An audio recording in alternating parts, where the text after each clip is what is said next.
इतनी देरी, फिर भी गलत उत्तर। एक डेढ़ महीना बाद आंसर दिया, फिर भी गलत उत्तर दिया। 5-6 क्वेश्चन के गलत उत्तर दिए।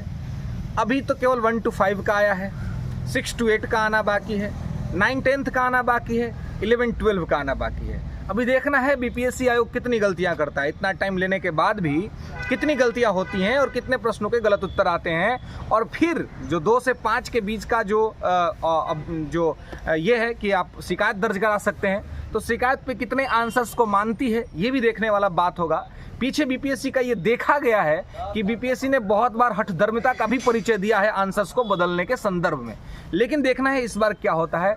इतना समय लगने के बाद भी कुछ प्रश्नों पर इस तरह के उत्तर आना, ये अपने आप में भी तो ठीक स्थिति नहीं है।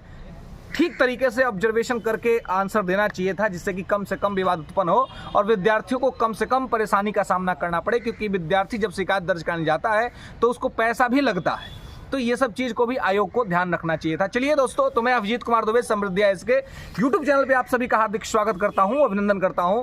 और मैं आप सभी के साथ आज इन्हीं मुद्दों पे बात करूंगा जो मुद्दा मैंने पीछे आपको बताया।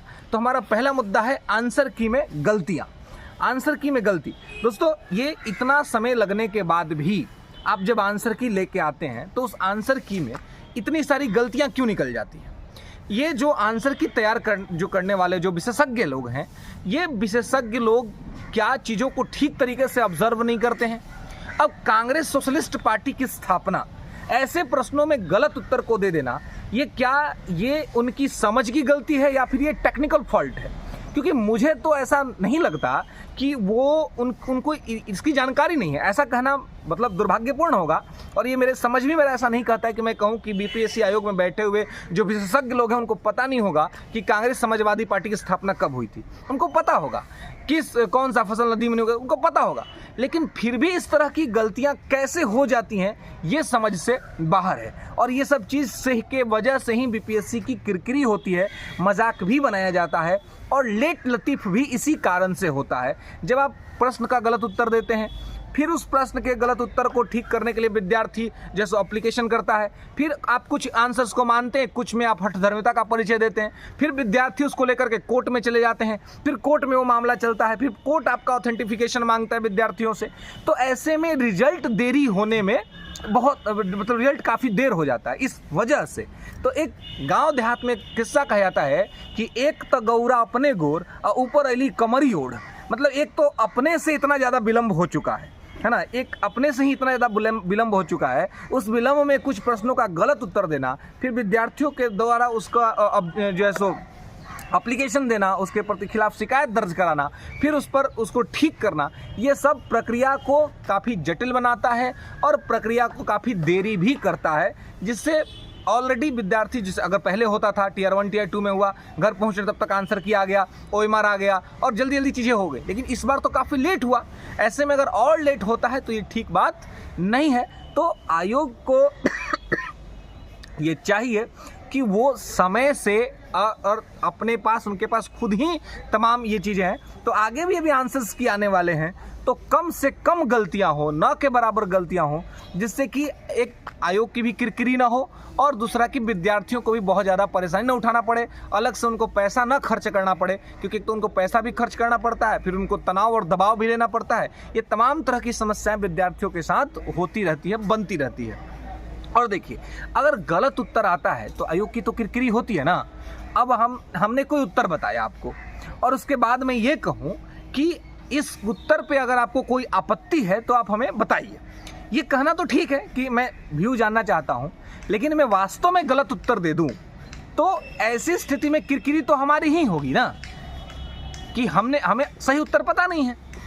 तो आयोग के पास जितने लोग हैं, जितनी संस्थाएं हैं, जिस तरीके के एलिजिबल लोग हैं, अगर वो ठीक तरीके से बढ़िया से काम करे तो मुझे नहीं लगता है कि इस तरह की गलती की कोई संभावना बनती है। जो बोर्ड में मेंबर्स बैठते हैं वो यूपीसीएस पास मेंबर बैठते हैं, यूपीएससी पास मेंबर्स होते हैं, प्रोफेसर्स होते हैं जिनके पास अच्छा नॉलेज होता है। बावजूद इसका इस तरह की गलतियों का निकल के आना, ये कहीं ना कहीं ये मतलब एक प्रश्न चिन्ह, एक क्वेश्चन मार्क तो लगाता ही है और इससे विद्यार्थियों को परेशानी होती है।